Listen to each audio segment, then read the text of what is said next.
Ingenuity, PepsiCo. Sometimes you meet terrific CEOs in the oddest ways. A half dozen years ago, I had my daughter's swim team over to the house for an end-of-season bash, and I wanted to do it up right. I polled a bunch of the kids about what they wanted and was astounded at how critical they were on snacks, including the snacks that I regarded as quintessential fare for these get-togethers, namely Fritos, Doritos, and Lay's potato chips. Without even knowing it, I had run into a body is my temple set of kids who wanted to end the season strong and healthy. That Monday, I went on television with my friend and former CNBC colleague Erin Burnett during our old Stop Trading segment, and I described the weekend swim party to her, how the young women all shunned fatty snacks like Fritos, something that could spell real trouble for PepsiCo's Frito-Lay division. The next thing you know, the company's investor relations people have sent me a box of all of the non-salty, non-fatty snacks that Frito-Lay is developing, along with an invitation to their testing facility in Aberdeen, Maryland, to see what's in the pipeline. I spent a day there and came back convinced that PepsiCo will deliver on its promise of developing more healthful snacks precisely to deal with younger people who are in revolt against unhealthy food, as well as public health officials who see these snacks as the proximate cause for the obesity epidemic in this country.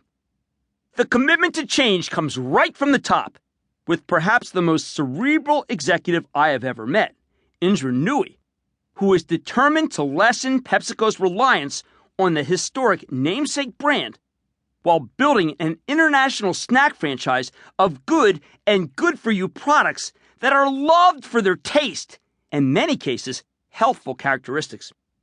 When I look at the PepsiCo that Nooyi inherited in 2006, I see a company that relied mostly on developed markets for profits, struggling against Coca-Cola in a worldwide slog.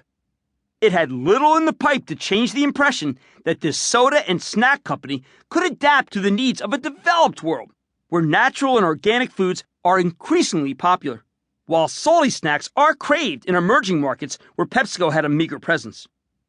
In just a few short years, Nooyi has upended the entire edifice, spending billions in acquisitions and marketing to become a leader in snacks in precisely the growing emerging markets that have been largely overlooked or ignored by our predecessors. From almost a standing start, PepsiCo has become the number one food and beverage player in Russia, India, and the fast-growing Middle East.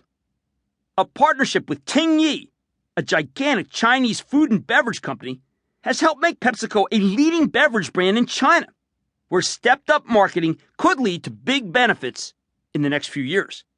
Benefits that are not currently in the analysts' estimates. Plus, Nooyi has now set her sights on re-energizing the classic Quaker brand, which has been relatively fallow, lost in the shadows of the much larger Frito-Lay salty snacks division. Quaker is known worldwide as a delicious, nutritious, and wholesome food provider.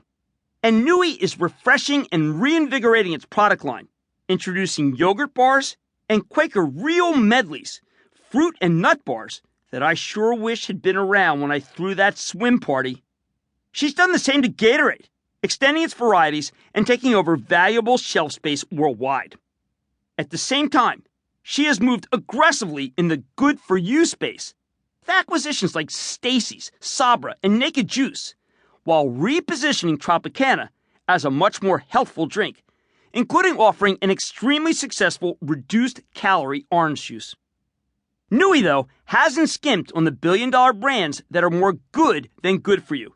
Lay's potato chips, Doritos, Cheetos, and Sun Chips have continued their share-taking, while Mountain Dew, long a stepchild to Pepsi, has come on strong not just here, where it is now the number one convenience store carbonated soda, but in India, where it has become the number one soft drink in the entire category.